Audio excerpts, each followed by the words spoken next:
What is up, everybody? Welcome here to Pop Culture Philosophers. Welcome, in fact, to PCP Movie Night on a special day and time. That's right, it's Sunday night, not Monday night. We typically do this Monday nights, 8 p.m. Central, but tonight we're doing it on Sunday, 7 p.m. Central, because I'm out of town tomorrow night. But we had to fit this movie in. We are here in the midst of Actionfest 2025. Last year, we talked about one of my favorite superhero comic book adaptation films of all time, Blade. Now we're talking about one of my favorite sequels of all time, Blade 2, starring Wesley Snipes, of course, and directed by Guillermo del Toro. We've got a great panel joining us tonight, including Brooks, the Shroom Master. What is up, my man? What's up, man? I see the reflection of myself in my enemy's eyes. You know what I'm saying? Hell yeah, you do, man. That's the name of the game, bro. Hell yeah. We also got the man, Missing Link. It's Steph. What's up, homie?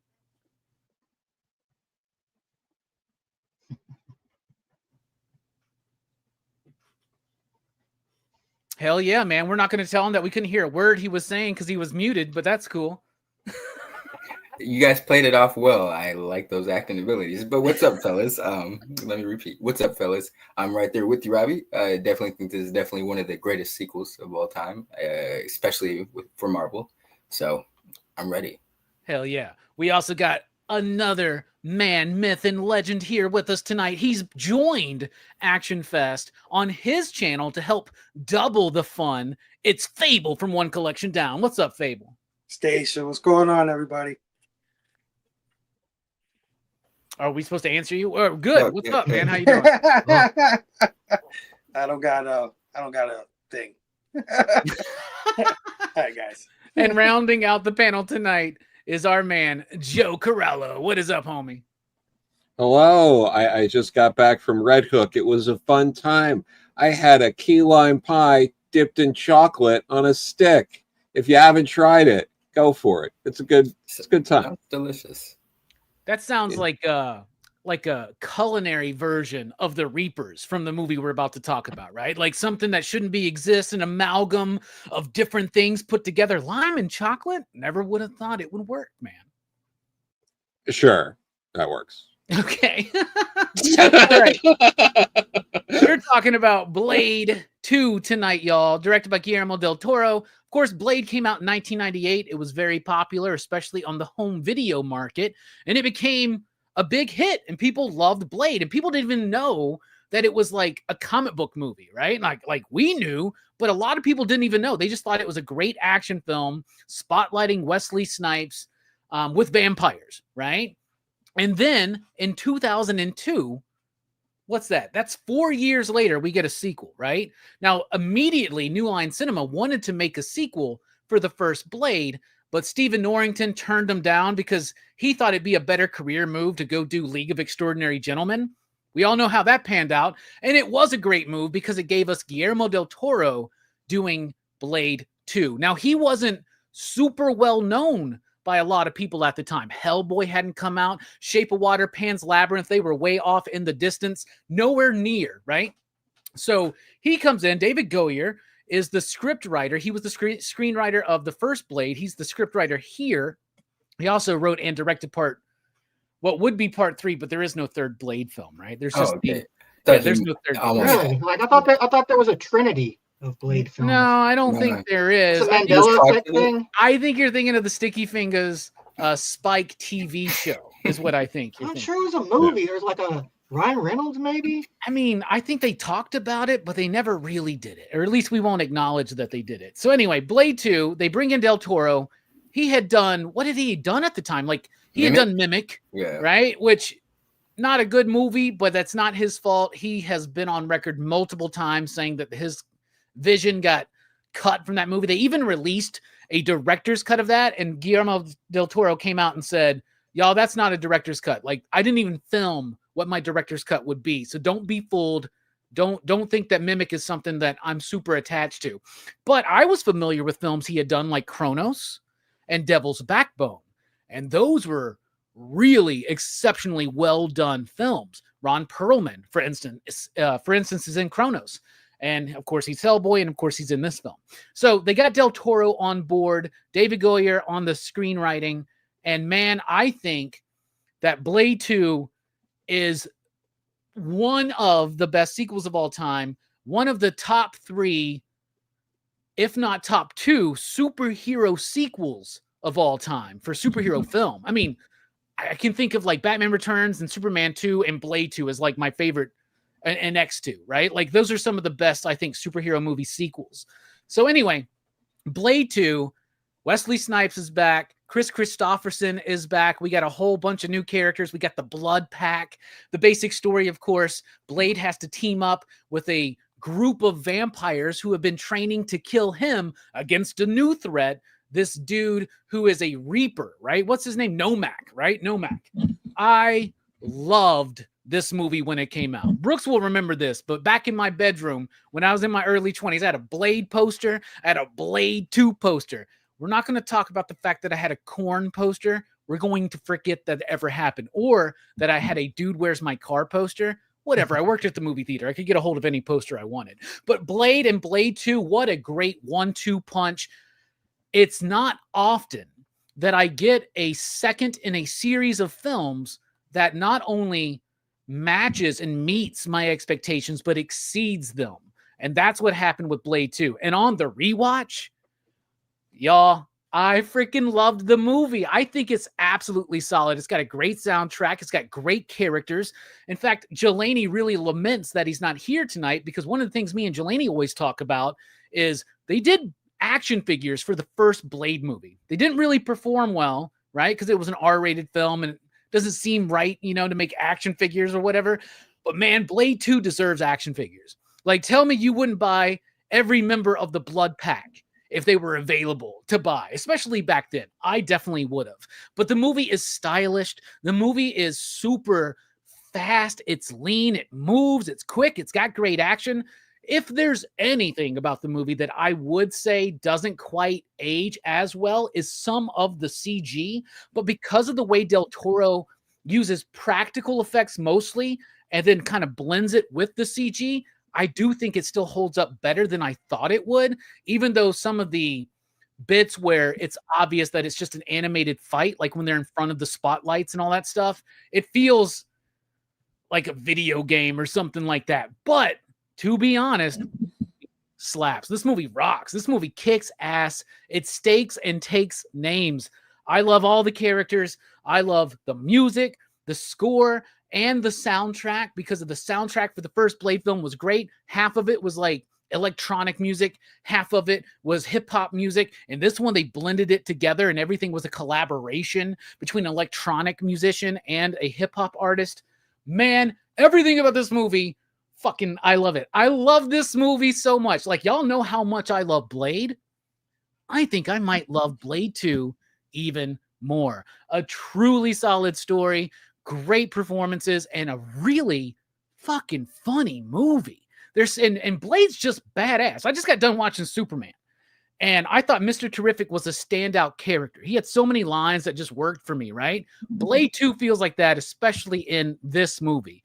There's so many, keep pushing, asshole. There's so many moments that just really, like, just bring a smile to my face. It's not just nostalgia. I honestly think this is one of the greatest sequels of all time. Brooks, what's your history? What do you think about Blade 2 on the rewatch? Yeah, I'm pretty sure the first time I watched Blade 2 was with you, because like I remember a lot of the movies in that era we would watch, you know, as part of like our own movie pre PCP movie nights kind of deal. But yeah, like I remember loving Blade 2. Like, you know, I liked the first one a lot, and I don't know, man. Like after watching it this time, I'm like, I don't know if I like it better than the first. It kind of feels like it's one of those things where, like, you know, either one could be on top at any given time. But I kind of feel like, you know, at this point, I feel like I like the first one a little bit more. But I don't know, that could change, you know, over time, because like I think quality wise they're like extremely neck and neck, Blade and Blade 2. But they do definitely have their differences. I think some of the differences are better in this one, and some not as much, but like nothing that, you know, really affects it too bad. Like, you know, it is still like a really entertaining movie, and because, you know, it has the setup of the first movie, it can like jump right into the action. So, you know, you don't have to waste time setting up Blade, like who's Blade and all this bullshit. it's kind of like, hit the ground running.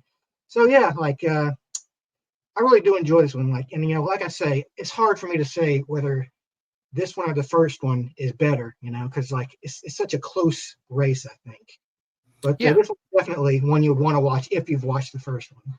Oh yeah, for sure. And I think what's cool about the movie is that it works on its own. You can watch it without having seen the first one because they do a great job of just kind of catching you up and throwing you right in. And it doesn't do anything to like, I saw this on, I think, the Joe Blow video. They were like, it also doesn't set up anything that needs to be paid off in a third film if they ever did do a third film. What about you, Steph? What do you think about the film? What do you think on the rewatch? Oh no, yeah. Like I said earlier, this is an exceptional sequel.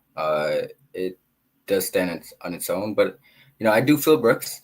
This is one that it's almost like the Raid and Raid 2 for me, where there's like certain, where more or less, where instead of like a balance, there's certain things I like the grittiness of the first one. I really like second one's super stylish, super cool, but in the process of that, some of the grit from the first one is lost.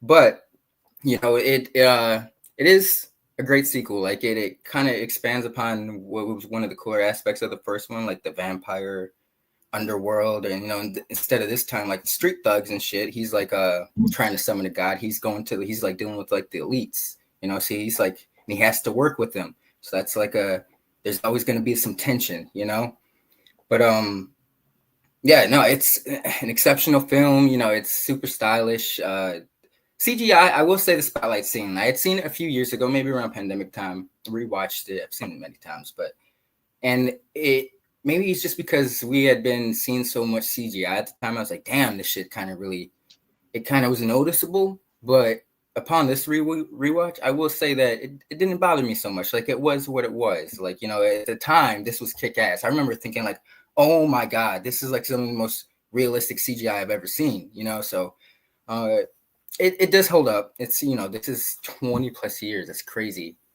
And it holds one of the titles of being like one of the first rated R movies. I got, what was this? This was PG-13, wasn't it? No, this was R. Yeah. I saw it when I was 13 though, in the theaters with my friends. We didn't have an adult, so I remember that being a big deal for me. But yeah, no, it's a badass movie. Great sequel. Definitely go see Hell it. Yeah. Hell yeah. Fable, what about you, man? What do you think about Blade 2? When did you first watch it, and what do you think about it now?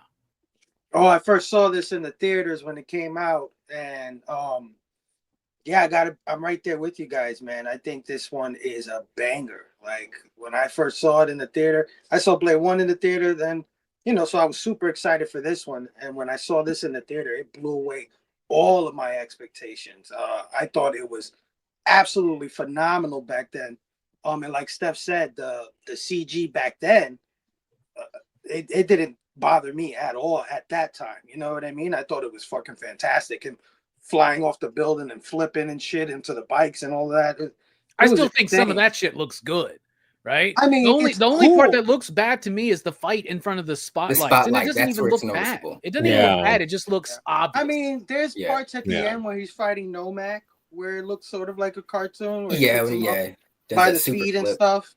Yeah, but it's still cool though, right? Like it might not look real, or at least as real as it used to, but it looks freaking awesome. It just still looks cool. But yeah, I adored this movie when it first came out, and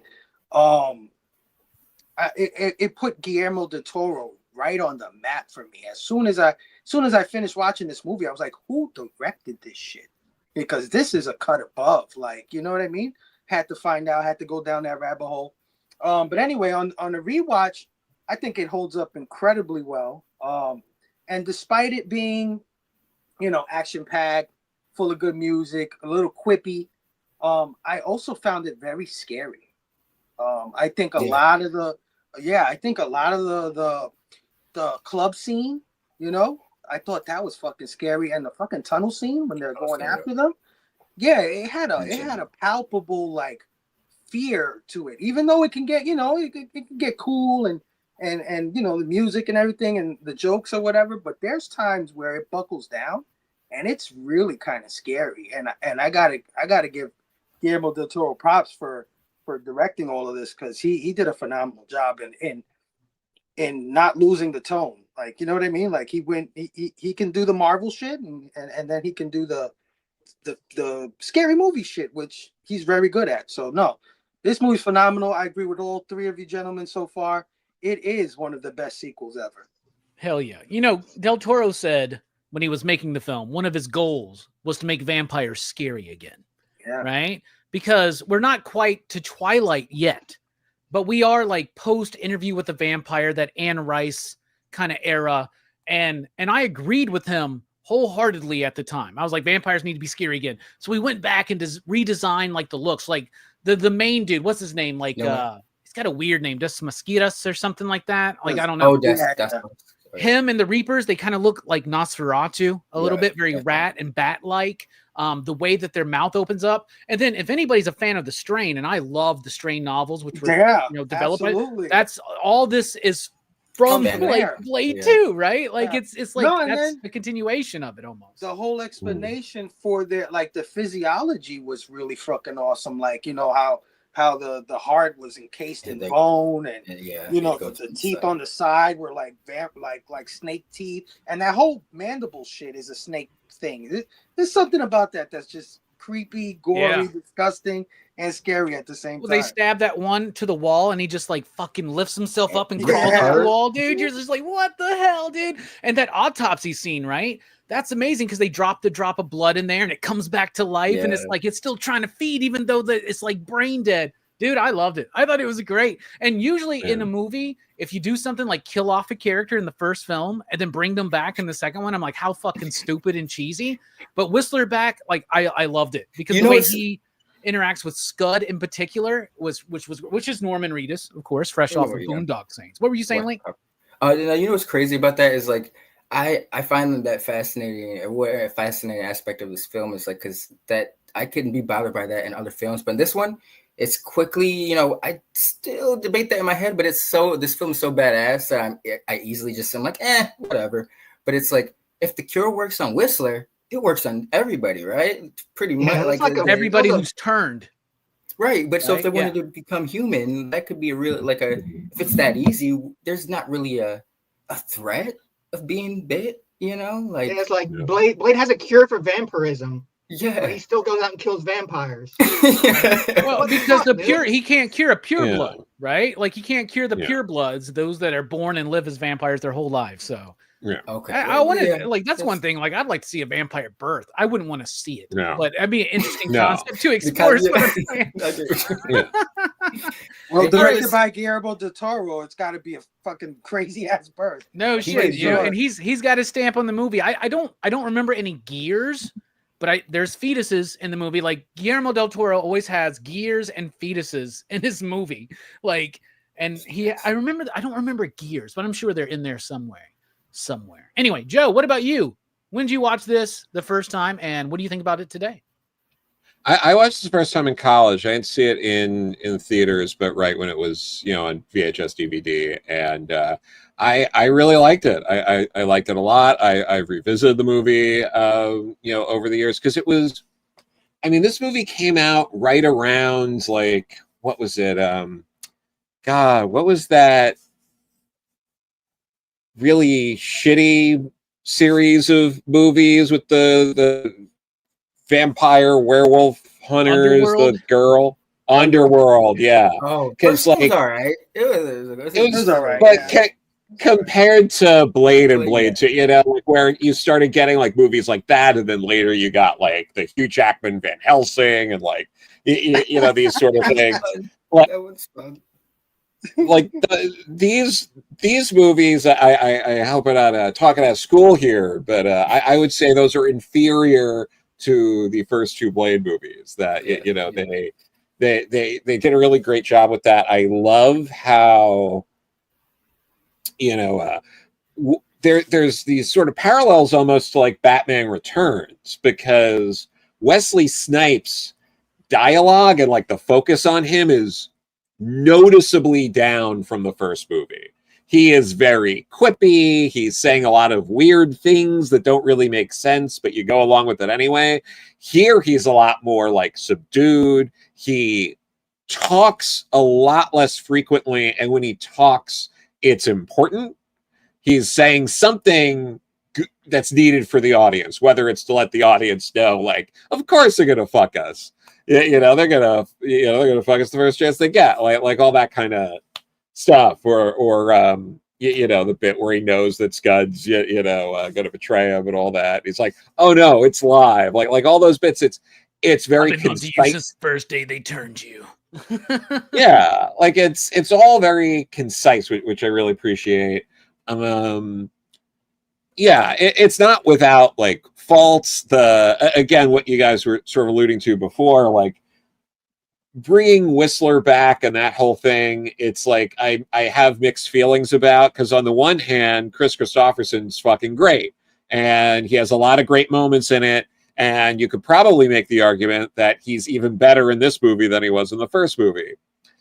That said, it's still a contrivance that they spend this time to bring him back, and the way they bring him back kind of undercuts, like you guys were saying, like some of like the world building, and it's like, that's weird that he can turn people back who have been gone for years. Like, they didn't do it in a way where it was like, they could have easily set it up in a way where he rescued him like pretty quickly.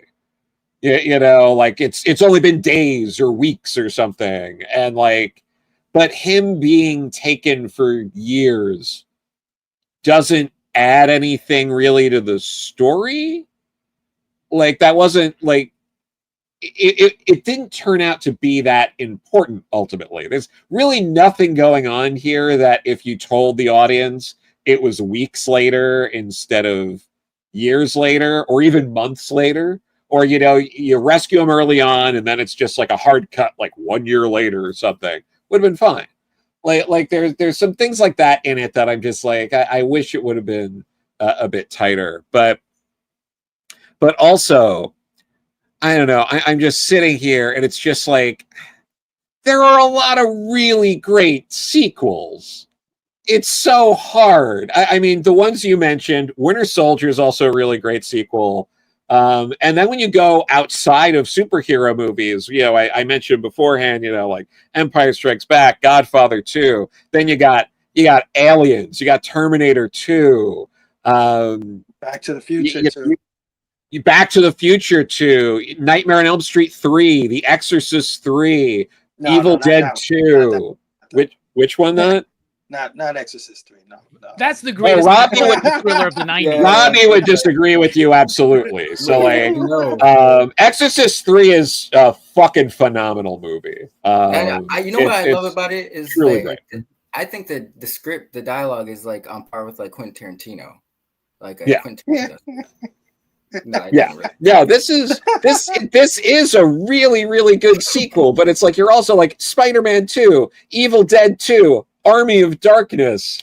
You after you just start going like, I don't know, there's a lot of really, really good sequels. It is one of the best modern sequels. Like, it came out Spider-Man 2, X-Men 2, like after, it was like a month before Spider-Man, the first Spider-Man movie, I think it released. Yeah, so this released like a month and a half before the first Spidey. It was like, so there wasn't like a precedent, like, so I think it's like a rare breed of like where the studio's not really interfering, and it's like, obviously they took liberties.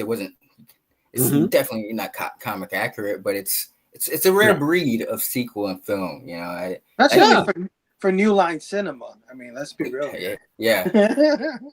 No, for sure. Like, I'm not taking away from it. I'm just saying there are a lot of really good streets. Bride of Frankenstein, Dracula's Daughter. Yeah, the crazy thing is that there's this narrative that gets like spread out there that there are no good, like no number 2 is as good or if not better than part 1, and that's totally not true. It's totally not absolutely true. Absolutely. Yeah, but it ain't Thor Dark World, and it ain't Iron Man 2, and it ain't Age of Ultron. I'll tell you that. Yes. There was my God. Yeah, for sure. There was a time where it was palpably true, though. I remember there was a time where part 2 was like, but I think they've gotten considerably better with part 2s. Mm-hmm. Yeah, I agree. So you like the film, Joe? Yeah, no, it's very good. Cool. All right, let's Which get one do into you like it. better, Brooke? Oh, I just gotta know. Yeah. Blade 1 or 2. Since which one's your favorite? I think I prefer Blade 2. But but again, I don't think it's like one blows the other out of the water or anything like that. I think it's I think it's a soft preference, and I think a lot of that has to do with Del Toro.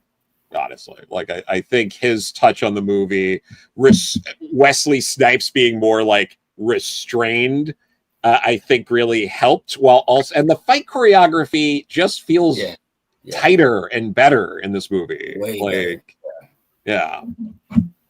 Yeah, for real. So to touch on the Whistler thing, the original screenplay of Blade 1, Whistler is the vampire at the end that he's hunting down in Moscow or whatever, right? Yeah. So in the original script, it's Whistler. Then they changed it to be Morbius because they wanted to put Morbius in this movie. And then they decided, we'll just do a Morbius movie on its own. 20 years later, they did that. We know how that went. But then they just turned it into just a random vampire at the end of the first Blade film. But initially, the intent was that it was Whistler. Like he didn't kill himself. He didn't go through with it. And Blade has to hunt him down.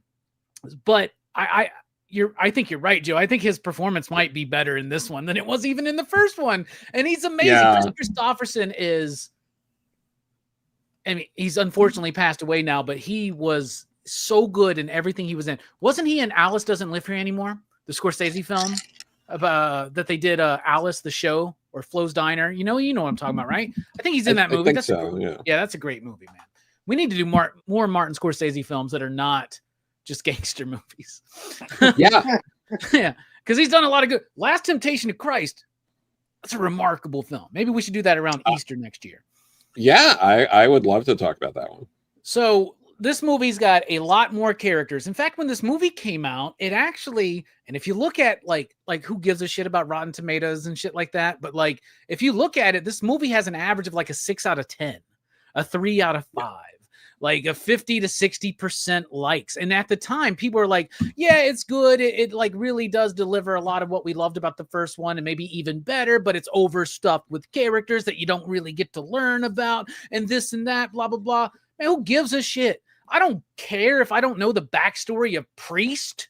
You know what I'm saying? I don't give a shit. And the only thing is, man, I wish Donnie Yen would have had a bigger spotlight in this movie. But he wasn't, to American audiences, he wasn't the Donnie Yen that we know and love today yet. I've seen this movie numerous times, and it was last year or 2 years, but it was relatively recent that I realized that Donnie Yen was in Blade 2. It blew my mind. Oh, yeah. I thought the first thing I saw him in was Ip Man, and really it had to be Blade 2 for me, Yeah.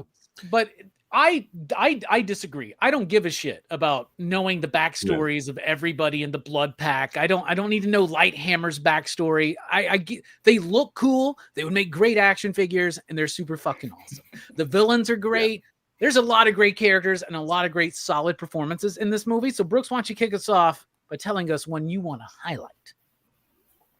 Well, I know, we've been talking a lot about Whistler and Chris Christopherson, and he's definitely probably my first choice for favorites, and even despite I get that the contrivance of bringing him back is ridiculous. Like I said, the whole idea of Blade has a vampirism cure, and he can just heal Whistler, who's been a vampire for a year or so, maybe 2 years at least, and the idea that these vampires have been just keeping him just to torture him for a while and then keep him in stasis. It's it's kind of why would they do that? It's just in asking for Blade to come and it's painting a target on him, kind of.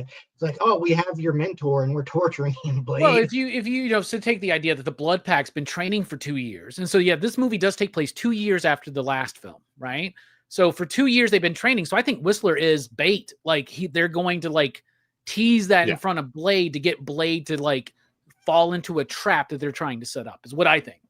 Yeah, I mean, I can see that, but you don't need much to lure Blade into killing vampires.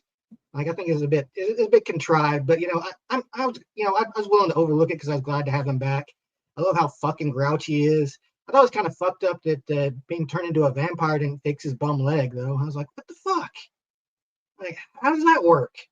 But yeah, like, I'm just glad to have him back. And it feels like he's, he kind of disappears through a good point of the movie. And it seems like early on in the movie, they're kind of trying to like present like maybe he's the traitor instead of Scud, like, because he'll disappear for a while and be like, hey, where the fuck were you? And like, but like, only an idiot would actually buy that because like, there's no way Whistler's gonna turn. It's gotta be this like this new punk.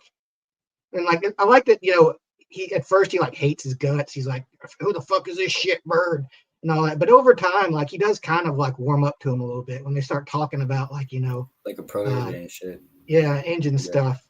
So like, yeah, it's like they do form a little bond, but when it comes to the Blade crew, like, once you sell out to the vampires, you're done. I was just starting to get to like that guy. Yeah. I wake up to find this asshat shitting all over my life's work or whatever he says. He's so great in this movie, man. My favorite line from him is still in the first one, though, where he's like, catch you fuckers at a bad time. That's such a good moment. What about you, Link? What's a performance you want to highlight out of many great ones? Let's say there's a plethora. But I'm going to take the easy route. I'm going to go with Nomak. He gives us such a top-notch performance. It's like a Magneto Dr. Doom thing where you're like, he's not really the bad guy. Let's see where he's coming from, like this guy. I've never seen the actor in anything else, but he gives such a like, I don't know, it's just a really authentic, enticing performance. And then even in the end, man, he's such a nuanced character. It's not he's tragic. Yes. Yeah. Yes. Like he kind of takes himself out, like spoiler, but Blade does get it in there, but in the end he has the opportunity to take the Blade out, but he jams it more in himself to like finish the job, like said, like doesn't hurt so much anymore. But yes, he's very I love tragic characters, but that he does it so well, and he's just, it's a layered performance. He's badass, and I don't know. I definitely shout out to Nomak and the king of the like fairies and Golden Army. Yeah, exactly. I was like, the only other movie I remember him from is Hellboy 2, right? Yeah, Luke Goss, I think is his name. But really great performance, and a villain that, is he a villain? Like he is, but there's a lot of nuance, a lot of tragic nuance to it, right? He's not the villain. No, he's not, because that's the dad, the mosquitoes or whatever the hell his name is. I don't know what his name is, really like complex. What about you, Fable? What's a performance you want to highlight? Damn, I was gonna take Nomak. Link did a good one on that. Nomak is awesome, dude. He's probably Blade's most formidable opponent, I would say, right? Like, because Blade didn't beat him, he beat himself at the end of the movie. But anyway, I'm gonna go Wesley Snipes, guys.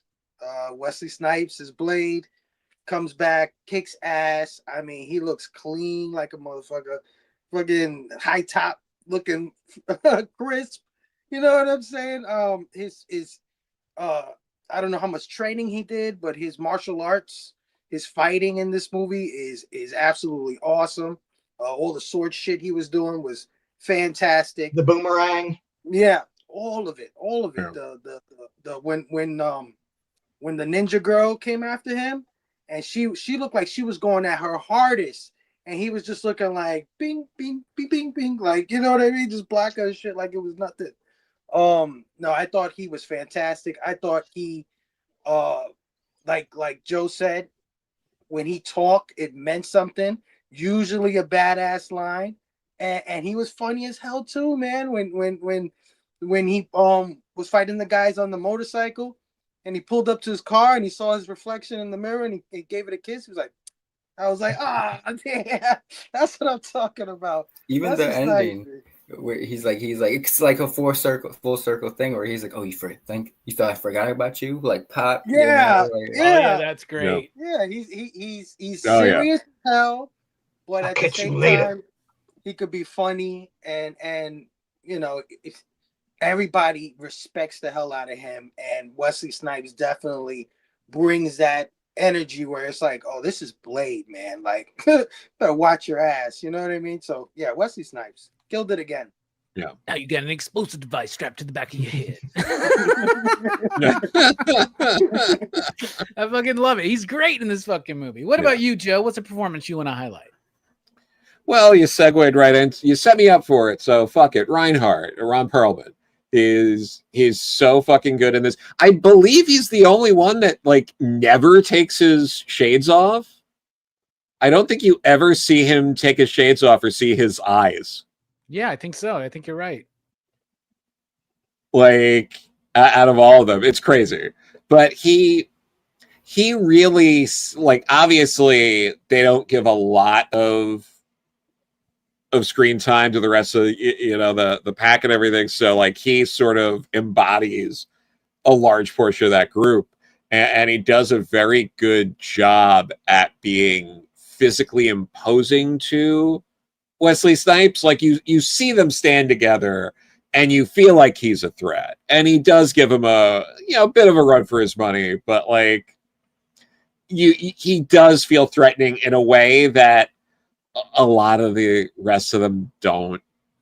Like, we think Donnie Yen's a threat now, or would have been, but like at the time, I don't think any of us, when we saw 2002, 2003, whatever, we're like, oh man, can Wesley Snipes handle Donnie Yen? That wasn't like a thing, but like Ron Perlman, he got sucker punched technically by the big dude with the axe, but in the club he was throwing it down, Donnie Yen's character's name, by the way, is Snowman, which I loved all their names. It's like Lighthammer, Reinhardt, and what is it, Chupa. Yeah. It's such a 90s thing. Like it's a 90s trope. It's very Tarantino. It's very, my name is Priest. Just ridiculous. But also he sells the whole, like, because we didn't touch on it yet. I'm sure we all know this. I'm sure the whole chat knows this, but like they were originally set up to be like neo-Nazis, like outright. Like they were supposed to be, like there was more dialogue and stuff to show that they were like actual like white supremacist type characters. And Ron Perlman did have some lines in it that made it to the movie that represent that, the "Do you blush" bit, which Wesley Snipes insisted was something he had to say to him, and to tee it up and set it up, because that's something like a white supremacist had said to Wesley Snipes in real life. What's interesting is, I'm glad you brought that up, but on this rewatch, that line stood out to me. I was like, what do you mean? Like, he's a vampire. Like, where? So that makes the context of that makes a lot more sense. Oh yeah, and I then love the he way throws that it back in his face, like right before he kills him too. Yeah, the way that Whistler and Blade refer to him too, like he gets called Fritz, he gets called Adolf, right? Like it's part of the bit in the movie, and I really do appreciate that. And yeah, dude, Ron Perlman's great in this film.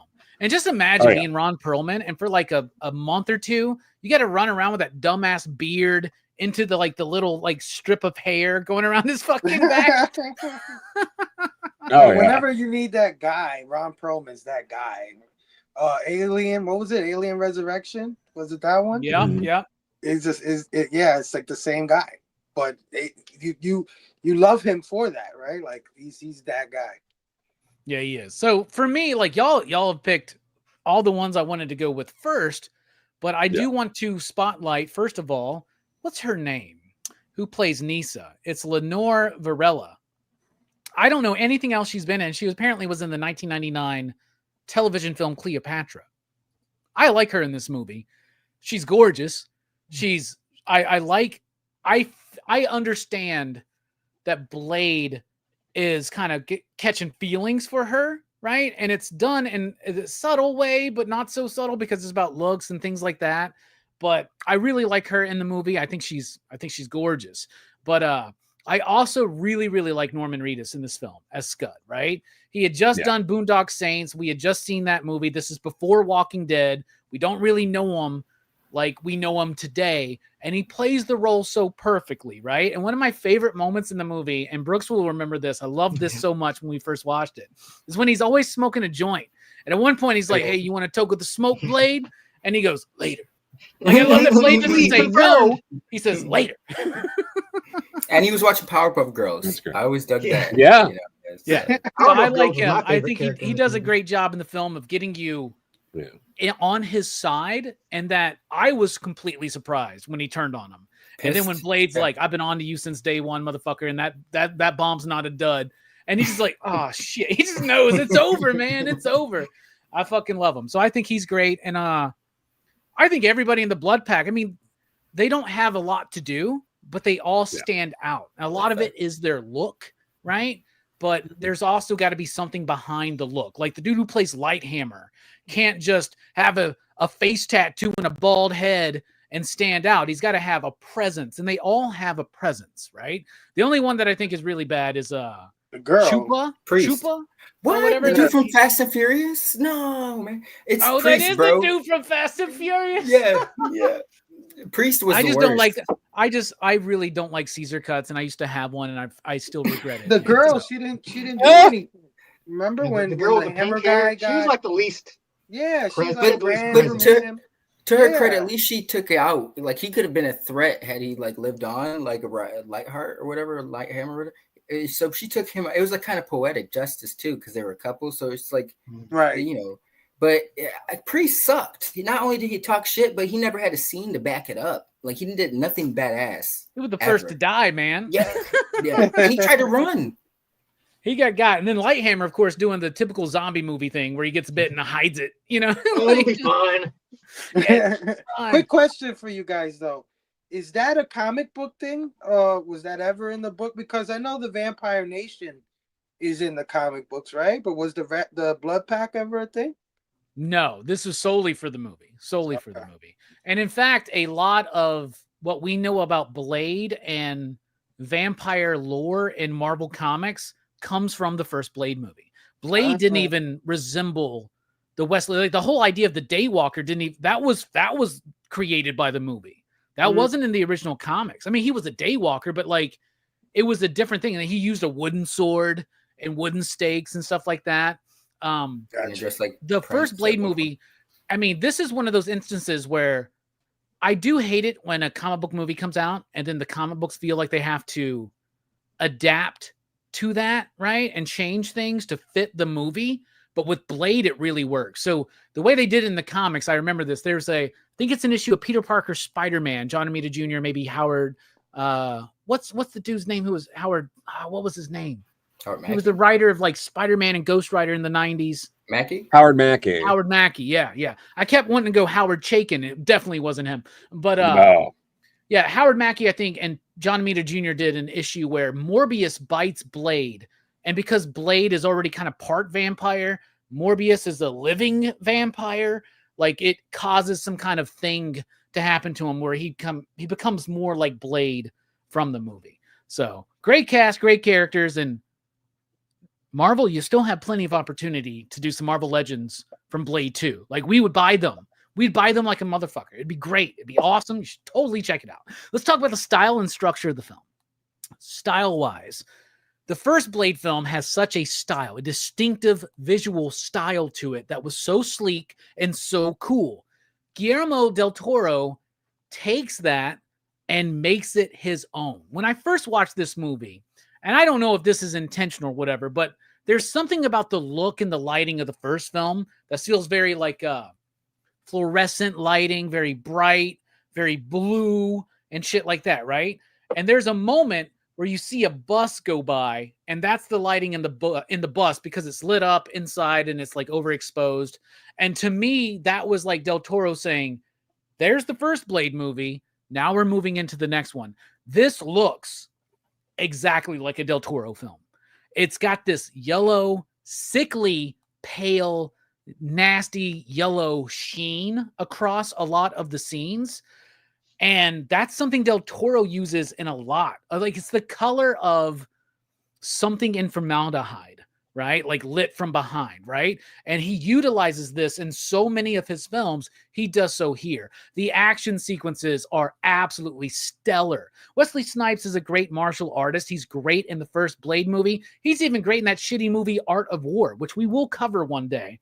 because even though that movie's really bad, I still really like it for some reason. But I love Wesley Snipes. What's that? Passenger 57, U.S. Marshals. Like, I love a Wesley Snipes action movie. Demolition Man? What's that? No, Demolition Man. Yeah. Oh yeah. Simon Says. Oh my God. So good. Excelente. I love Wesley Snipes. I'm a huge fan of him. Have been. And he is Blade. There's only ever been one Blade. In fact, there's only ever been 2 Blades. Him and Sticky Fingers. And there's only ever been 2 Blade movies. There will only ever be 2 Blade movies because Marvel don't know what the fuck they're doing there. Anyway, I don't trust Marvel to make a Blade movie as badass as Blade or Blade 2, personally. In fact, I think if Marvel made a Blade movie, it might be on par if they ever did that third one, what that would have become. But structure-wise, this movie's tight. Man, what is it, like 2 hours? But it never feels long. It never drags. It delivers exposition. It has a lot of exposition to deliver, but it delivers it in a way that the way it works with the visual style and the pacing and the editing of the film, it's just like boom, boom, boom, boom, boom, and the movie's over. And honestly, at the end of the film, you're like, man, that was a whole complete story. And I left very satisfied the first time I watched it in the theater, and this last time I watched it on the couch by myself on an edible on Tuesday night. I love the style and structure of Blade 2. What about you, Brooks? What do you think about the style and structure? Well, like it's definitely different from the first movie, but it still has it still has kind of a sheen of like the first movie. Like, it feels natural, like a natural progression from the first movie. But it feels kind of more sci-fi a bit to me.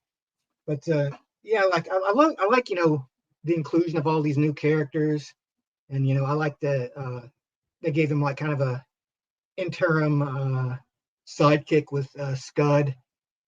And it feels like Blade, and it's very similar to the first, like soundtrack wise as well. It's got that same kind of feel to it, but it is different. I think, like I said, it's hard for me to say if it's better or worse than the first one, but it is definitely more Del Toro, I think, which is a good thing, because I think he did a pretty solid job on this one. So yeah, it's the Blade style, it's the same style as the first Blade. And if there was a third movie, I'm sure they would have fucked the style up and it would have been trash. But that never happened, so we'll never know. I bet they would have brought in Dracula and totally nerfed it. Just totally fucked it all up and did all that shit. And Mark from Geeks Unleashed loves U.S. Marshals. I'm glad to hear that. It's kind of like an unofficial sequel to The Fugitive. I really like that movie. And Dynamite, keep pushing, asshole, man. You're getting close to getting banned right now. Okay, I'm trolling you, man. Just kidding. What about you, Steph? What do you think about the style and structure of Blade 2? No, it works for me. Yeah, it's a natural progression, like Brooks was saying, and it's kind of thematic in that aspect because of we're looking at Nomak and his different breed of vampire.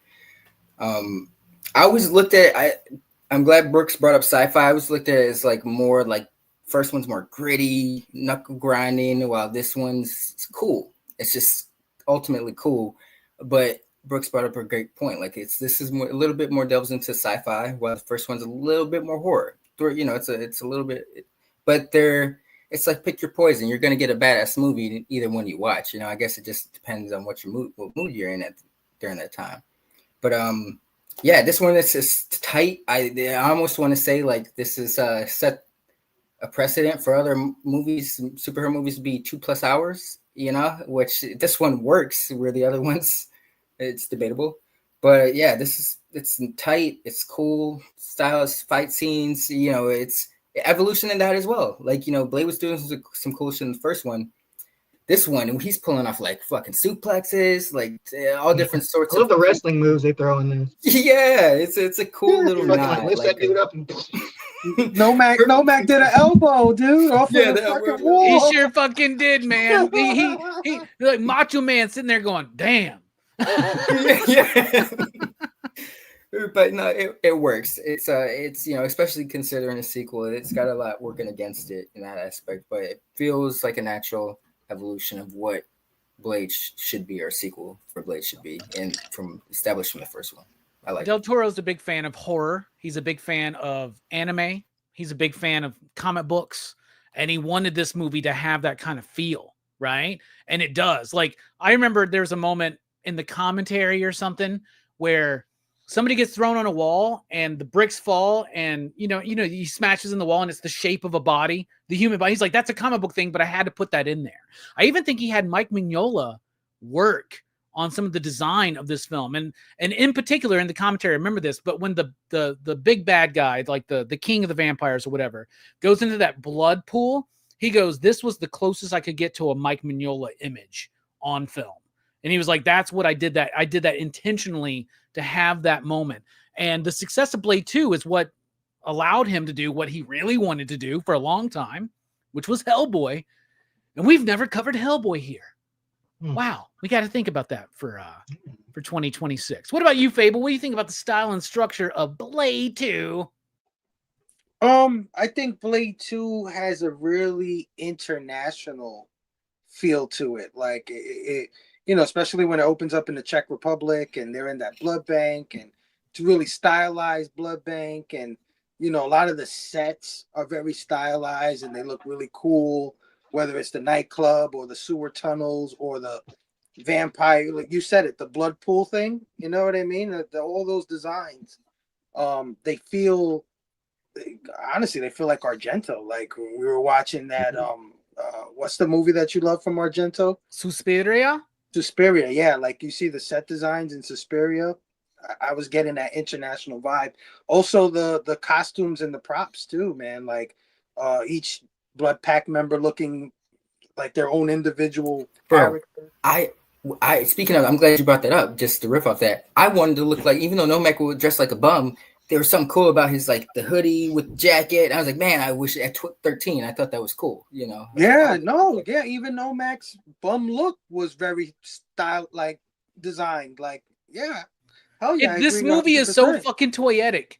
It's ridiculous. They didn't do toys for this. That was the next thing I was gonna say.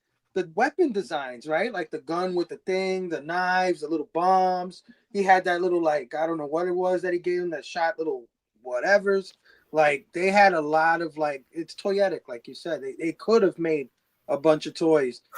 Even the Blade costume's better in this one. He's got the red inlay on his, and he's got the little the vest. The buckle on his vest. Like, oh my god! Like even just Blade's costume is so much better. Remind me of like a SWAT gear. Sorry. Yeah. Whoever did art direction and set design and costume design deserve a lot of mentions, a lot of props for this movie. They brought this world to life, and like I said, I gave it an international feel, which I think Guillermo brings to the table, is that international feel. And structure. I mean, this movie's tight, right? Like it's 2 hours, but it doesn't feel like 2 hours. It's got a great, like, deceptive, twist thing with the kid, Scud or whatever his name is. That's all cool. Try to throw you off. The whole gang thing, like I love the whole gang thing. I love that. Ever since I saw Aliens, where they're like, this is this guy, it's this guy, and then you watch all of them fucking die. Like, I love that. I don't know why. Predator did the same thing. Yeah, the Predators. Yeah, I love that whole concept. So yeah, man. Sound structure is great. Hell yeah, it is. What about you, Joe? What do you think? Yeah, I mean, it's hard to say anything about the structure because it's all just moving how it really needs to. It's hard to think of, despite the fact that things clearly got changed around and cut, it works. It's very stylized. It's not following exactly the same style as the first movie, but there are nods and hints to it. Like when they first go to the club where they're talking about killing all those like new vampires, it feels like the first movie. So there's little nods to that, which I really appreciate. It's and it's done in a way, and I find this very clever, and you don't see it often enough. You've seen it before, but there are movies where this should be used, and it's just not. There's the twist, but it's done in a way where if you guess the twist, because, Scud does come off as like kind of like, who is this Slimy guy? I and don't shit, get a good yeah. feeling about him. Early on, he's so insistent on like killing Whistler. Yeah, so like when you, even if you go like, I think this guy, is probably gonna turn on him, Blade knows. So you never feel like, oh, how did I see this thing and the heroes on the screen didn't figure it out? And it's like, oh no, like he's don't worry, he's got this. And like that really works in the movie's favor, and it adds to like the rewatchability. I think it really helps because like, boy, would it suck to watch a movie like this where Blade's too stupid to see through these sort of things. But like the fact, no, good. That's a great point because this is something I noticed that quite a few things upon this rewatch, and you guys are reminding me of them. But like, there's a look when that Blade and Whistler give each other at the beginning when Whistler comes back. He's not a vampire anymore. He's being introduced to Scud, and like Whistler's like, who's this shitbag or whatever, and like he gives a look to Blade, and Blade just kind of stares at him. But it's like you can read, given how things play out, you can read into that like. That's a look maybe they've established with each other before. It's like, I don't trust this dude. And Blade's like, visually, he's like, we're on the same level, with like using And I words. love that when the reveal happens, right? They don't linger on it. Like Blade's like, I knew. Boom, he's dead. He's gone. It's over. Yeah. Like there's not like he reveals himself and then like there's 15 minutes of like being like, oh no, I can't believe that Scud did this. And he's really got one over on Blade. Like Joe was saying, like Blade knows before we know. Yeah. And like, even if you guessed, which, I don't think I did like the first time I watched it, which, again, it's over 20 years ago. But like, even if I did, or even if you do on accident or whatever, or it's spoiled for you, it doesn't impact it. And I think that's great. I think it adds to the rewatchability. I think it was a very smart move. And it just adds to how like cool and slick Blade is by keeping it all to a minimum. We don't see him doing a ton of like investigating or trying to figure things out. He just does, and he comes off cooler that way.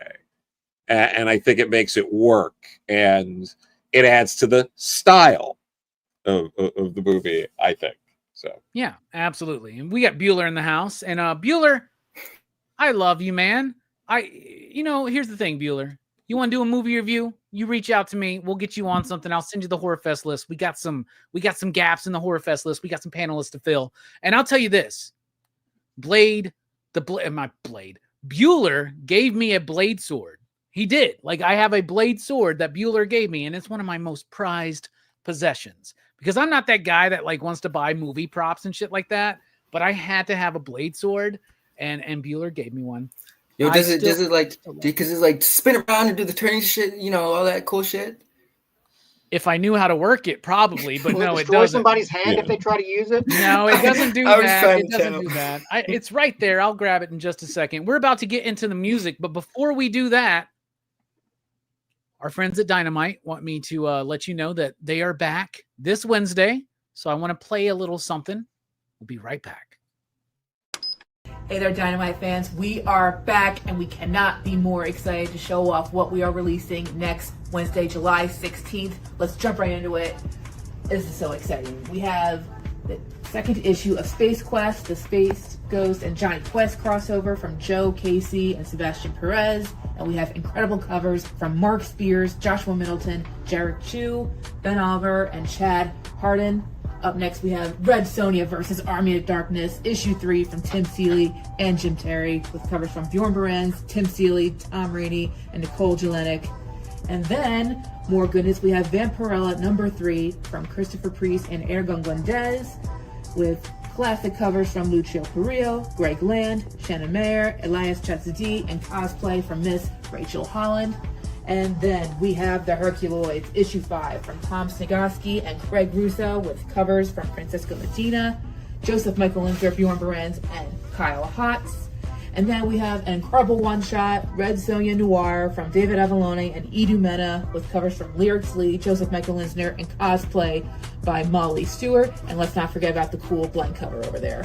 And then we're going to have Thundercats, number 16. We know you guys have been waiting for this. From Declan Shelby and Drew Moss, with covers from Lucio Perillo, Declan Shelby, Jay Lee, Drew Moss, Maddox Abrera, another incentive from Drew, and even an incredible variant from Ken Hazer. Like I said, guys, it's a big week and you don't want to miss out. Remember, all these released next Wednesday, July 16th, and stay tuned for more. Thanks for watching. See you soon.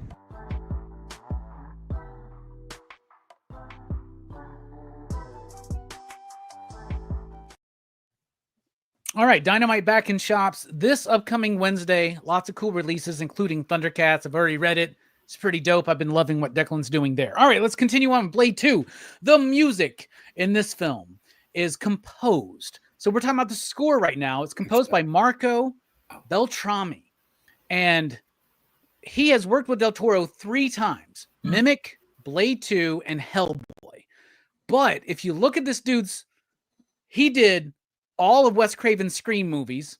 He did Night Watch. He did Halloween H2O 20 years later with John Ottman. He did The Faculty, which I know was one that Steph really likes. He did Dracula 2000, which is a bad movie, but I kind of like it. He did Joyride, Resident Evil, iRobot, Alien vs. Predator, Red Eye, Triple X State of the Union. That's the Ice Cube one, isn't it? He did the TMNT movie, the animated film, right? Max Payne, not a good movie. The Hurt Locker, a great movie. Repo Man, the Thing movie from 2011.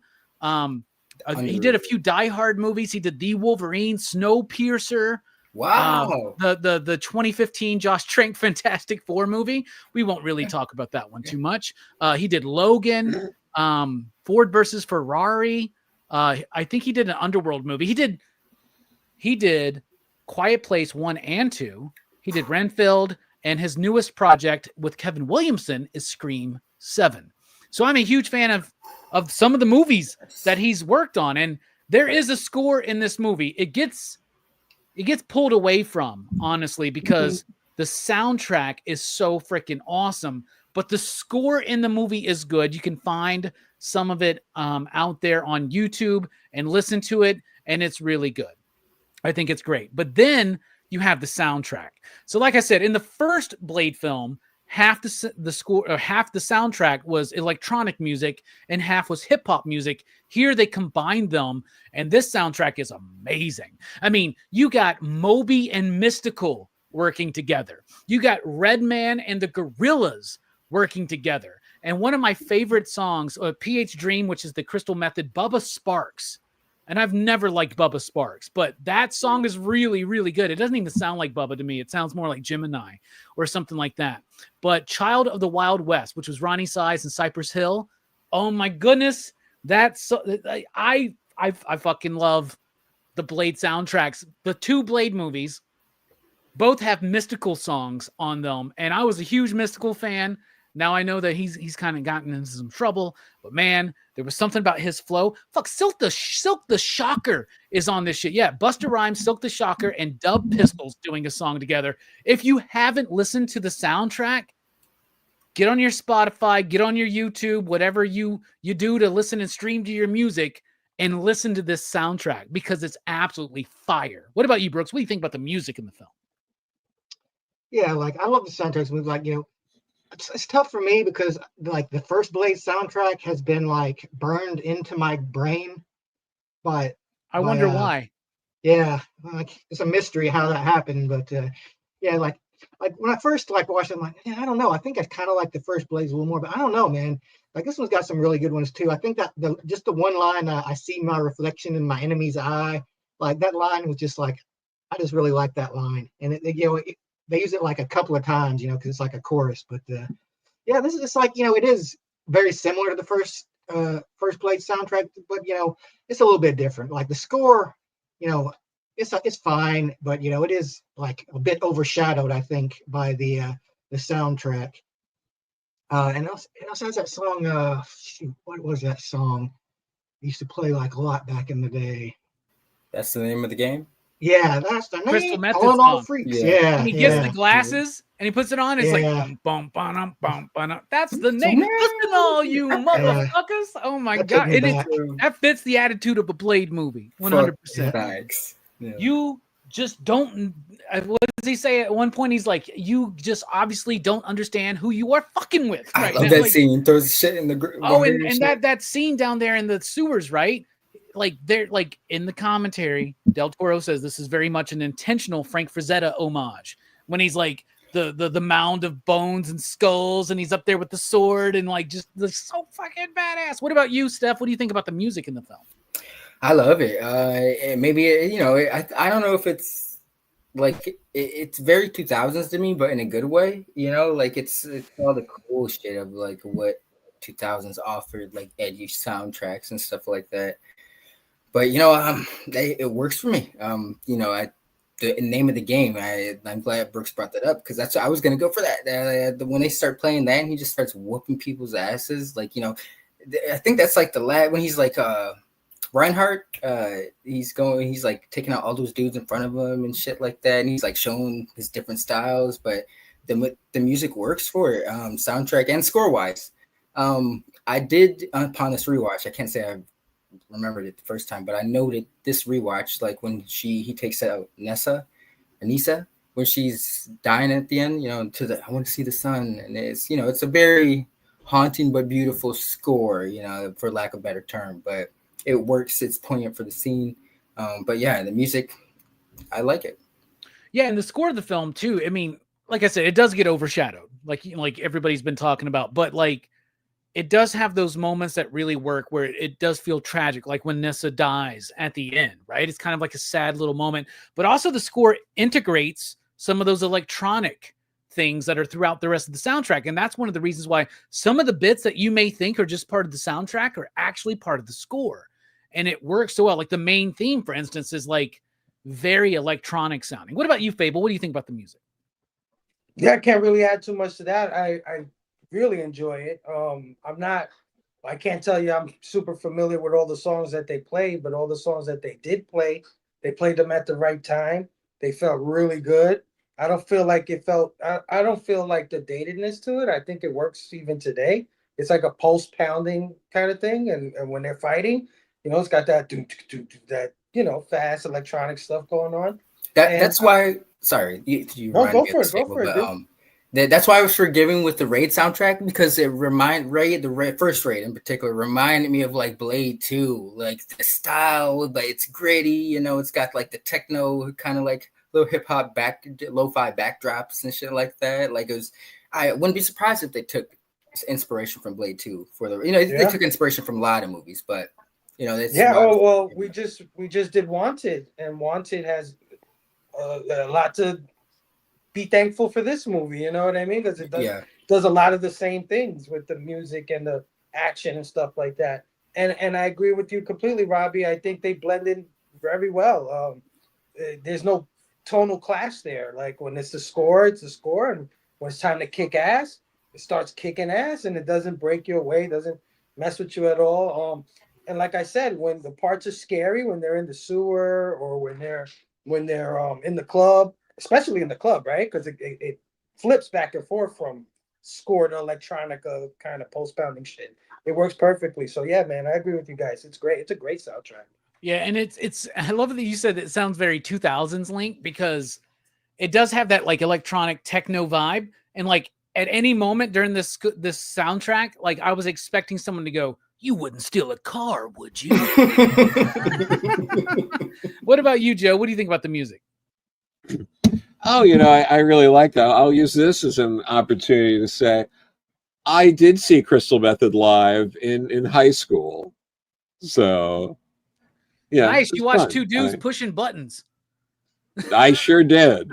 Well, you know, it was part of the Family Values tour. So, oh wow, you know, it was like Korn, Limp Bizkit, Crystal Method. It was pretty crazy. Orgy, Ice Cube. Yeah, dude. Family Values, man. Hell yeah.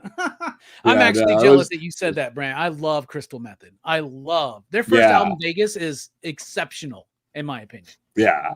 No, they're really good.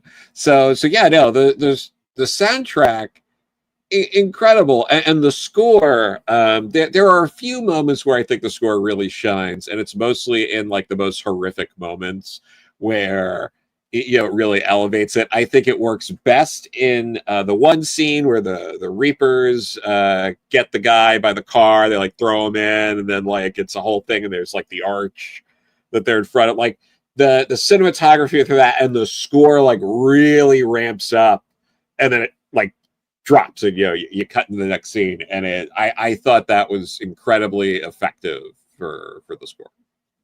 Absolutely. This movie's got some themes though. It's trying to say some stuff, right? I remember last year during Actionfest having a good discussion about the themes of the first Blade movie, but what about the second one? Brooks, why don't you kick us off? What do you think this movie, or not what do you think, but what is it saying to you? Well, like a thing that I really noticed this time was regarding the villain is this idea of how aristocrats, like the head vampire guy, the king, like there's this idea of like what their offspring should be, and like the idea of like having a child, and like it is a disappointment to them, and like they cast him aside. That's what I think that's kind of what this villain embodies, is like he's like his father acknowledges him, and then he just casts him aside, and like that's his whole thing, is like what, I'm not good enough. And like the idea is like this guy's an elite, so he doesn't want a child per se. He wants to like basically create a new version of himself. I think that's what the whole like fetuses thing is, like his whole experimentation thing is about, is like he wants to make what he would perceive to be like the perfect offspring that he could just raise to be like a perfect little copy of himself. And like it feels like he does kind of care for Nyssa, but like at the same time, like he doesn't, like he's willing to sacrifice her because she's not what he wants either. Like he wants his perfect little child that will be like do whatever he says, and like will carry on his legacy or whatever. And the whole problem is born of that, because while he's doing it, he creates this child, and then he just like tosses him aside, and then it comes back to haunt him. It's like this idea, like you can't make the perfect child, but you can teach a child to be as good as you think they should be. But when you like cast them aside and don't do that, of course they're gonna like come back to bite you in the ass later on. It's like you can't make the perfect kid. You can just raise the best kid you can. Hell yeah, I like that, Brooks. What about you, Link? What are you thinking? To riff off what Brooks was saying, I mean, I don't know if it's necessarily like generational trauma, but like maybe like generational trauma mixed in like with karma, just because with the dad, the mosquito, and the Nomak, and he not even with Nyssa was he it's almost like the old thing where it's like a king who had to have a son, it's like a daughter, it's whatever, but he was he made the wrong choices, and he was, it's like no surprise, that shit came back to bite you in the ass towards the end. And like, he's reaching out for these kids that he treated like shit for, when he's on his last moments. Like, what do you expect, bro? You treated them, come on now, so I guess it's like generational trauma mixed with karma, like there's a theme going on with that. Hell yeah. His biggest mistake was fucking with Blade. Yeah. Yeah, he left Blade out of it. For some reason, this one thing just popped in my head that I didn't mention yet, but I love that bit where Nomak like pulls that glass out of that fucking dude and licks it, sucks on it like it's a fucking lollipop, dude, or an icicle. That was so fucking dope, man. I loved it. What about you, Fable? What's this movie speaking to you? Yeah, I'm kind of getting the same thing that Brooks and Links are getting. I'm thinking fathers and sons, fathers. Period. Now, Whistler and Blade have a kind of thing too. That's what I was just about to say. That the parallel is Whistler and Blade versus Nomak and what is his name, Damascus or whatever his name is. Yeah. Let's just call him the Mosquito. The Mosquito, yeah, the Mosquito. Mosquitor. Like but like the difference there, right? Like when you raise them right, you got one that sacrifices his children, and then you got one that sacrifices himself for his father. Right? And a big dichotomy there, a big difference in how you raise things. And like Link said, man, when you do it the wrong way, that shit comes back to bite you in the ass, Even with what's his name, Scud. I think Blade probably was looking for a son figure or somebody to, mentor. But Scud was already damaged, right? Like, so that doesn't count. But his daddy betrayed him too, right? Because the Moschino didn't give a shit about Scud. And he let him die. So yeah, I think these guys said a lot of what I feel too. It's definitely about fathers and sons, or fathers and kids, and how you raise them. Yeah. There is a deleted scene in Blade 2 where they flash back and show when Whistler first meets Blade, like finds Blade on the streets and all that shit. And so, yeah, it does. The father-son thing is definitely tied in, especially Blade and Whistler, plus the mosquito guy and his kids. His name is something like that, like the Mosquitos or something like, I don't know, man. It's crazy. What about you, Joe? You're a writer. You're an editor. You live in this world. What's the movie saying to you? No, I mean, that's all there. I mean, to expand on it, it also veers a little more into, found family. Family is surrounding yourself with the people that care about you, because, Blade and Whistler are not, obviously there's no biological connection between them. So you get that, but then you get that compared to, Nyssa and her biological father, her blood relative who, is willing to sacrifice her. And it's her breaking away from that and understanding, more of like the concept, the broader concept of family, that sort of got her to break away from that. And that, like, family isn't this thing and you're not beholden to what's happening. But you also get, you can pick the wrong found family too. I mean, it's about like surrounding yourself with the right people, because Scud also is about found family, but he's going through that rather than being in a toxic biological family relationship. He is putting himself in a toxic relationship by being a familiar. So you get to sort of see this really layered in, family, what is family, found family, making the right choices, all kind of rolled in there. Yeah, absolutely. Y'all are on, like, spot on the money. I love the family, father, son, that kind of stuff. To me, this movie is about the varying degrees of good and evil. That it's not so black and white. I think that's something Blade is learning in this movie. If you look at the first movie, I think it's a part of it, but it's subtle, because to Blade, humans good, vampires bad. Well, even in the first movie, what about the familiars? Blade has no problem killing humans when they're working with the vampires, right? Which reminds me of another favorite line from this movie is when the lawyer shows up and they're like, he's human? Barely. I'm a lawyer, right? Like, that's really funny, right? But Blade has to learn in this movie that that's not necessarily the case. And he has to confront his own hypocrisy and his vision of, like, the black and white nature of his war that he's fighting, right? Nyssa is not the bad guy in this movie. Most of the Blood Pack is not. Reinhardt is. Scud, who is his new sidekick, is bad, right? He has no problem killing him. But this is the first time where we are shown Blade having a problem with the death of vampires, right? And also, I think this goes deeper. I don't know if this is part of the theme of the movie, because this is just, to me, part of the theme of Blade as a character. Blade is a character who hates himself, right? Like, his mission to eradicate all vampires, I think it's been said in many comics. I think it's been said in movies, maybe. But, like, okay, when you kill the last vampire, there's still one left, bro. Is this whole point just, like, eventually to get to the point where you can off yourself? Blade blames himself for the death of his mother. Blade blames himself for the rise of the vampires.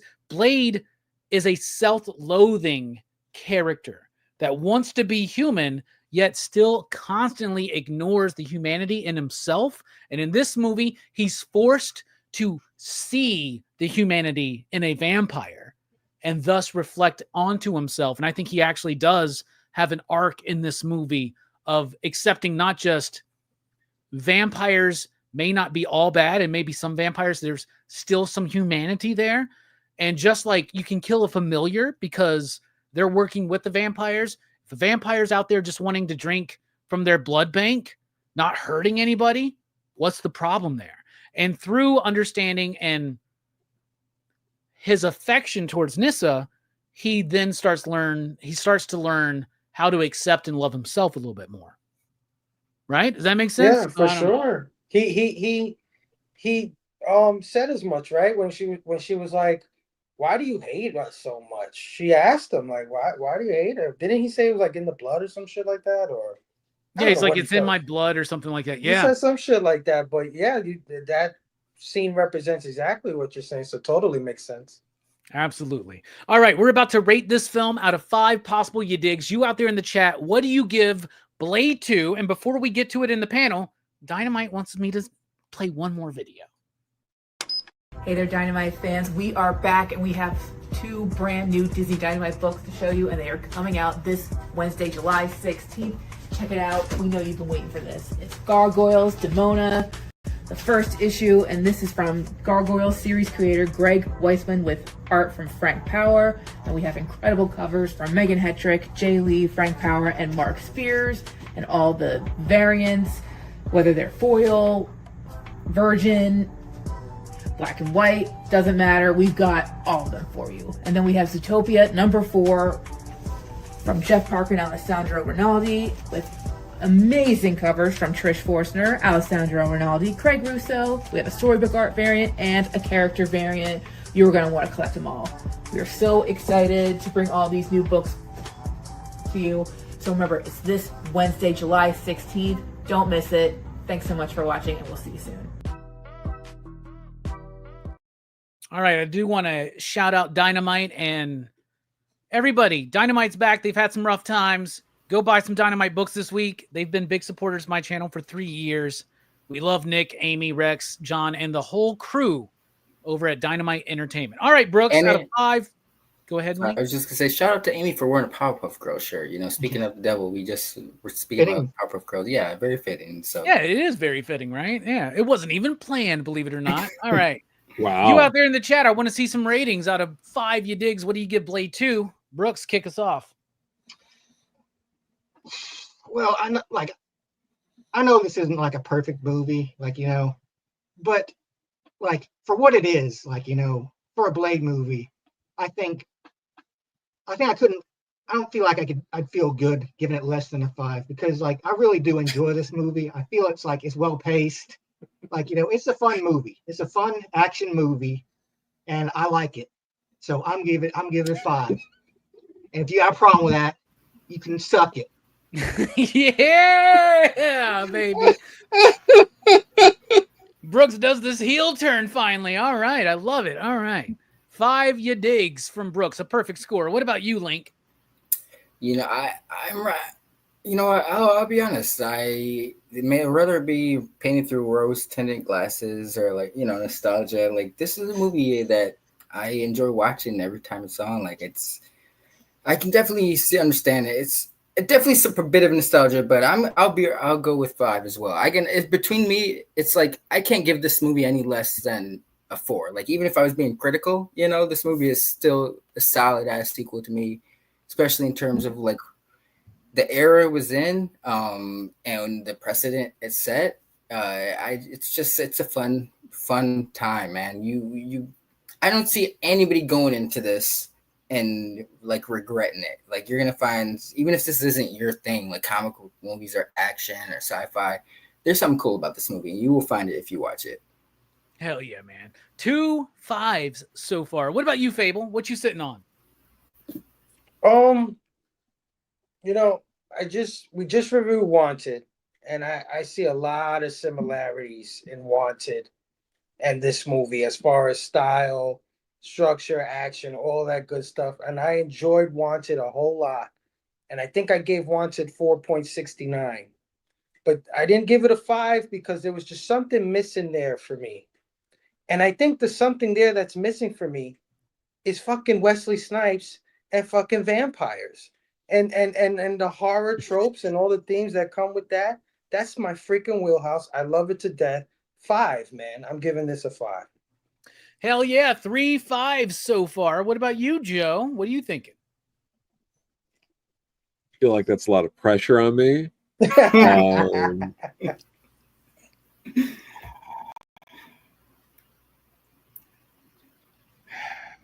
don't know. 5's a pretty tall order. Yeah, we can't be throwing around these 5s all the time. We're just getting ready for Horror Fest, man, where I throw out 5s ridiculously. You get a 5. No, exactly. Slumber Party Massacre, But you gotta 2, think 5 you digs. you gotta think also like who's Yeah. not gonna like this movie? Is there really that many people you No. can think of that are gonna hate this thing? You know? No, I Totally mean, recommendable. No, all right. Fine, I'll give it a 5. Okay, that's with everybody. I was really feeling I'll give like it a 5. 3.5, but he's You doing don't it. have to You give it know. 5, Joe, if you're not 4.69, feeling it. No, I already did. It's over. I gave it a 5. We're moving on now. That's it. All right. Well, my score is going to be no surprise to anybody. It's 5. It's 5 you digs. I love this movie. I think it might be slightly better than the original, but like we're talking about varying degrees, right? Like just meaning that like, I mean, I can watch the first Blade movie anytime.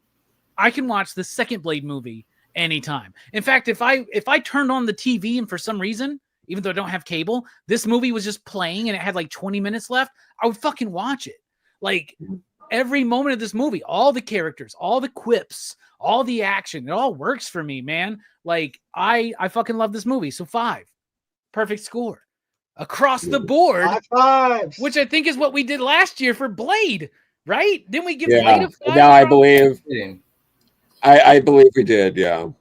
I think the only other 1-2 punch from like a first movie and a sequel that gets 5 you digs across the board that we've done so far might be Godfather. What? We'll say that again? Might be Godfather. What sequel you said? Like we gave Godfather 1 5s across the board and Godfather 2. Oh, okay, got you. That makes sense. Yeah. Yeah. Yeah, because as much as we love Winter Soldier, the first Captain America movie's not a 5, in my opinion. I agree. Yes. Maybe we did that for Superman, but that whole thing is a fever dream in my head because I remember Ibrahim being like all like on the nuts of part 4, and that's all I remember about that stream in particular. I thought he didn't give Superman 2 a 5. That's right, but I need to go back. I thought we were all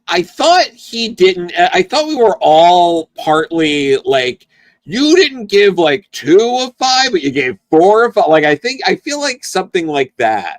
It was either that or the first one. You know, we've been here for 10 years now on YouTube, PCP, right? In existence. And I think the hottest take we've ever gotten is Ibrahim Mustafa's thoughts on Superman Quest for Peace.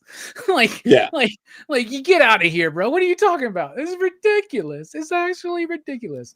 Yeah, Jay, you're right. He says I pop back on and see y'all bullying Joe into a 5. And we didn't bully him. He just felt the pressure already. He was like, I don't want Robbie to be really upset tonight. So 5 with an asterisk on it. It's great that I get to be the guy who pushes the domino. Yeah, like Brooks, if you would have been like 4.5, then Joe's like, okay, I'm good. Yeah. It's like, I think I'm good now. All right, perfect scores across the board for Blade 2 here on PCP Movie Night. Thus concludes our review of Blade 2. We are in the midst of Actionfest. What a great lineup of movies. Fuck, Fable, you gave one at a 4.5? That's okay. If you would have given 4.69. Jesus, that's even crazier. Wanted is fantastic. I don't know what you're talking about. So we're in the midst of all of this. We're halfway through now, actually. So it continues on Tuesday night over at One Collection Down. Fable's going to be talking about the Chronicles of Riddick. And then we'll be back on our regularly scheduled time and date, Monday at 8 p.m. next week. The winner of the Van Damme Action Fest 2025 movie poll was Hard Target. John Woo, Jean-Claude Van Damme, and a mullet. And I cannot wait to revisit this movie. I've not seen this movie in forever. So Hard Target, Next week, that's what you're doing. That's what you got to think about. So get it going, get it set up, watch the movie. Let us know what you think. All right, Brooks, thank you so much for being here. Any final thoughts? Your partner didn't give me any thumbnails since he wasn't here, but what are you up to, man, lately? Yeah, that's not surprising, but we did recently, I don't know if he's put it out yet, but we did a video on Shirella from the Motu Origins Club Grayskull, and I have her right here, actually.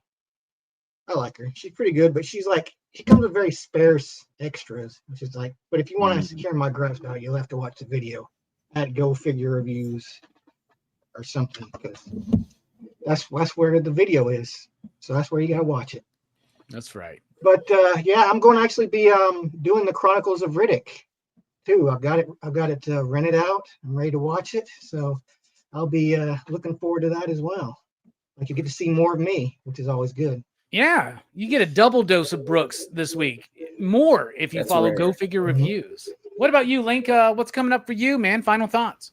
Final thoughts. Oh, come on for me. My birthday Tuesday, so if you're inclined to wish me a happy birthday. Happy fucking birthday, man! Happy birthday. 37. But in a row. Yeah. But other than that, this Thursday Bruno is starting I'm probably fucking it up, I'm a little buzzed, but it's the evolution of horror, or the slasher. The Road to Halloween. Thank you. Damn, I was so off key. But we are doing Psycho classic, so I'm very excited to see how I'm with the lineup he has. I've seen like less than half, almost more than half, almost half these films. But there's a good portion I haven't seen, so I'm curious to see what he's curated and see the evolution, the vibe that from that. So yeah, Psycho this Thursday night on Blood Splatter Chatter. Yeah, I love his whole idea about the Road to Halloween. I do have that thumbnail for his lineup. I want to share that real quick, because what he's doing is he's going to be discussing all the films that led to John Carpenter's Halloween. So yeah, Psycho, Peeping Tom, Blood and Black Lace, Bird with the Crystal Plumage, Black Christmas, Texas Chainsaw Massacre, and Deep Red. That's a great lineup of films, and those last two are actually officially part of Horror Fest. So that's going to be super cool. He said he's taking out the Bird with the Crystal Plumage and replacing it with Christopher Lee vampire film. I can't remember the name. Like, I think like Return of like Dracula, something like that. But it sounds interesting. But yeah, he just changed that today. Okay, very interesting. He was like, I got 2 Argento films on here. I can't do that. That was my favorite part about that lineup. I will be joining him. I'll be joining y'all for Blood and Black Lace, which is a film I've actually never seen. So I'm very it's good. Yeah, I'm very excited. I've always wanted to watch that. What about you, Fable? What's coming up? It's real good. But is it better than Blade 2? That's the question. We shall see. And by the way, Jelani gave Wanted a 5. So if you want to give somebody shit, give Jelani some shit too. Jelani gave Wanted a 5? Jelani's been talking shit about that movie for 20 years. Of course, Actionfest continues Tuesday night, 9 p.m. Eastern, over on my channel, One Collection Down, for the Chronicles of Riddick, which I believe isn't we'll see, but I feel it's a little underrated, in my opinion. It's got the great Keith David in there. It's got some cool action sequences. He tried something. We talk about loving Stuart Gordon for being ambitious. I think Vin Diesel was in his Stuart Gordon phase when he was doing Chronicles of Riddick, and I dig it. Can't wait to have Brooks on. Can't wait to have Jelani back on, and the rest of the crew. So come join us for that. And of course, the all new, all different Blame Fable show, Friday nights, 9 p.m. Eastern, where we continue Bags, Boards, and Badass Women. And we're going to have Sheena from Melanin and Manga joining us to hang out with us for that one. We had Candice Barbosa last Friday, and it was a great show. Fun having her on. So we're going to continue that vibe with the ladies of the comic book community. Come hang out. Robbie, thanks again for having me on Actionfest. It's been a thrill. It's been a good ride, and also good for the channel, man. We get good views on these reviews. I'm really surprised at how the numbers we get. So thank you, man. Heck yeah. Horror Fest is on the way. Maybe you should think about possibly joining that. Oh, I already got I'm not my saying you got to Horrorfest do list, all dude. like. I'm not saying you got to do all like 13 weeks of it. No, yeah, probably not. But I got a horror list going already. I got one going. I mean, I did March Madness, did Actionfest. Might as well.